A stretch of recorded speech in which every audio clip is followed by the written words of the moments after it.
देखते हैं। अभी हम लोगों को कुछ समय पहले मिला था, क्या मिला था?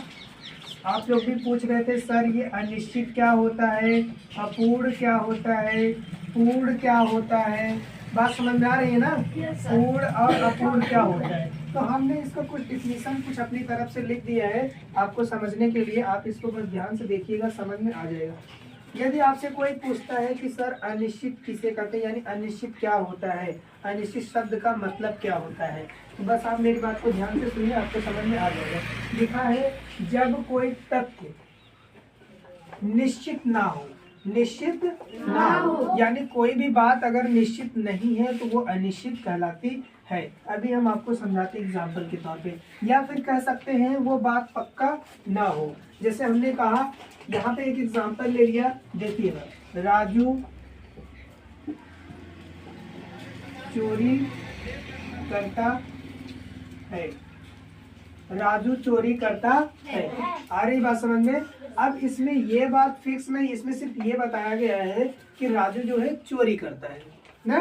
अगर हम इसमें बोल दें कि राजू चोरी नहीं करता, ये बात हमको पता नहीं है कि इसमें राजू चोरी करता है कि नहीं करता है, सिर्फ यह बताया गया है कि राजू जो है चोरी करता है। समझ में? अनिश्चित में और क्या बात होती है? आदत की बात होती है। ध्यान से सुनो, यहाँ पे मैं नोट कर दे रहा हूँ, आप लोग लिख लीजिएगा बाद में। आदत, आदत, हैबिट, आदत जानते हैं आप लोग। जैसे राजू चोरी करता है, ये उसकी आदत है। जैसे मान लो एक एग्जांपल और दे देते हैं, देखिएगा, this is first example and second. कुत्ता अजनबियों, अजनबियों, सही लिखा हूँ, अजनबियों, अजनबियों पर भौंकता है। अब देखो, ये कुत्ते की आदत है। कुत्ते की क्या है? आदत है। कुत्ता जिसको नहीं पहचानता है वो उस पर क्या करता है? भौंकता है, नहीं भौंकता है, ये उसकी आदत है। बात समझ में आया कि नहीं है? अब जैसे और भी कुछ बातें होती है, जैसे मान लीजिए सदा सत्य की बातें। अब सदा सत्य की बातें देखिए, अनिश्चित में क्या होता है? सदा सत्य की बातें होती है। जैसे सूर्य पूरब से निकलता है, क्या ये सदा सत्य की बातें नहीं है? बताओ। सूरज कहाँ से निकलता है? पूरब से निकलता है कि पश्चिम से निकलता है? सूरज पूरब से निकलता है और पश्चिम में अस्त होता है। ये सदा सत्य की बातें है कि नहीं है? ऐसे अनिश्चित में कहा जाता है, ये होता है अनिश्चित का मतलब। आई बात समझ में? अब हम लोग थोड़ा सा आगे देखते हैं, अपूर्ण। अपूर्ण का मतलब ये होता है जब कोई तथ्य या कार्य पूरा ना हो, वो कार्य क्या हो? लगातार चल रहा हो। जैसे मान लीजिए मैंने कहा मैं पढ़ा रहा हूँ। अब बताओ मैं क्या कर रहा हूँ इस समय? यानी जो मैं पढ़ाने का काम कर रहा हूँ वो अभी इस समय पढ़ा रहा हूँ, यानी वो काम क्या हो रहा है? चल रहा है। यानी जब कोई कार्य निरंतर चल रहा हो उसी को बोला जाता है अपूर्ण। क्या बोला जाता है? अपूर्ण। बात समझ में आई कि नहीं है? इस समय आप बैठे हैं, बैठने वाला कार्य है कि नहीं है? अभी आप खड़े हो गए हैं? नहीं खड़े। आप रास्ते में जा रहे हैं, जैसे मैं रास्ते में जा रहा हूँ, मैं सड़क पर दौड़ रहा हूँ, श्याम किताब पढ़ रहा है। श्याम क्या कर रहा है? किताब पढ़ रहा है। अभी वो किताब पढ़ रहा है। जैसे एग्जांपल के तौर पे हम ले लेते हैं, हम क्या नाम है? आदर्श नाम है आपका ना। आदर्श के पास फोन किए और आदर्श बोले हेलो, तो आदर्श क्या कर रहे हो? आदर्श ने कहा सर अभी मैं खेल रहा हूँ। तो ये उस समय वो कार्य क्या कर रहे थे?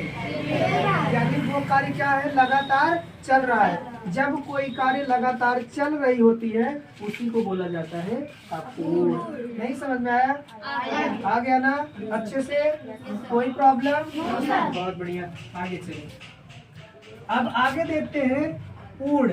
पूर्ण का मतलब ये होता है जब कोई कार्य, यानी जब कोई तथ्य या कार्य पूरा हो गया हो। क्या हो गया हो? पूरा हो गया हो। जैसे मैंने कहा, हमने फिर आदर्श के पास फोन किया, 1 घंटे 2 घंटे बाद आदर्श के पास फोन किया। मैंने कहा आदर्श आप मुझे ये बताइए अभी आप क्या कर रहे हैं? तो आदर्श ने कहा, आदर्श यहाँ पे लिख दिया क्रिकेट खेल चुका है, खेल चुका है। अब ध्यान से सुनिए, हमने आदर्श के पास फोन किया कि आदर्श क्या कर रहे हो? सर अब मैं जा रहा हूँ नहाने, मैं क्रिकेट खेल लिया हूँ, अब मैं जा रहा हूँ नहाने। मैंने कहा अब तक क्या कर रहे थे? कहें सर हमने अभी क्रिकेट खेला। मतलब कि जो क्या है, आदर्श क्रिकेट खेल चुका है, यानी इसमें आदर्श क्या हुआ है? क्रिकेट को खेल लिया, यानी वो काम क्या कर लिया है? खत्म कर लिया है, पूरा कर लिया है। जैसे अभी हमने आपको क्या पढ़ाया था? Parts of speech. अब पार्ट्स ऑफ स्पीच में हमने नाउन का डिफिनीशन और प्रोनाउन का डिफिनीशन क्या कर दिया था? बढ़ा दिए थे, खत्म कर दिए थे। यानी वो कार्य क्या हो गया था? पूरा हो गया था, समाप्त हो गया था। यानी जब कोई कार्य पूरा हो जाए या समाप्त हो जाए, उसी का मतलब होता है पूर्ण, यानी उसी को हम क्या कहते हैं? पूर्ण। नहीं समझ में आया? आ गया? बहुत बढ़िया। अगर आ जाता है तो आप बोला करिए यस सर आ गया, पूरे कॉन्फिडेंट के साथ। चलो आगे फिर देखते हैं हम लोग। आखिर अभी हम लोग यहाँ पढ़ेंगे, ध्यान से सुनिए क्या पढ़ेंगे? पूर्ण और अपूर्ण का मतलब। जस्ट इसके ऊपर हमने पढ़ा है पूर्ण, ये वाला पूर्ण पढ़ा, और अपूर्ण ये वाला पढ़ा। आई बात समझ में? अब यहाँ पे हम ये देखते हैं कि इसका मतलब क्या होता है। देखिए, जब कोई तथ्य या कार्य समयानुसार कुछ पूरा हो जाए, समयानुसार क्या हो जाए? कुछ पूरा हो जाए, और उसके बाद कुछ कार्य लगातार चल रहा हो। अब जैसे आदर्श क्या कर रहा है, यहाँ पे देखिएगा, आदर्श 2 घंटे से पढ़ाई कर रहा है, यानी जो 2 घंटे से पढ़ रहा है वो कार्य बीत गया कि नहीं बीत गया? बीत गया है ना। और उसके बाद और अभी पढ़ने का काम क्या है? जारी है, लगातार है, निरंतर है।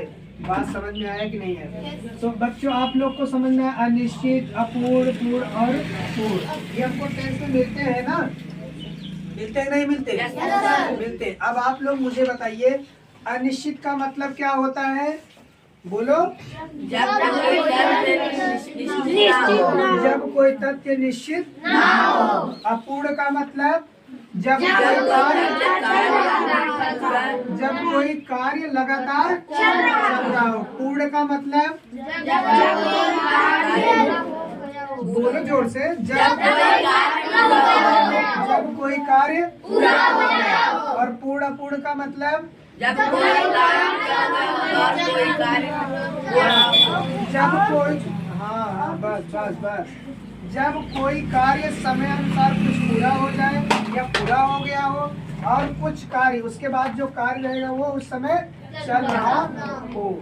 ये रहता है। आप लोग को समझ में आया कि नहीं आया? अगर आप लोग को समझ में आया तो बहुत अच्छी बात है। अगर आपको समझ में आया तो वीडियो को लाइक करें, शेयर करें, सब्सक्राइब करें और कुछ मत करें।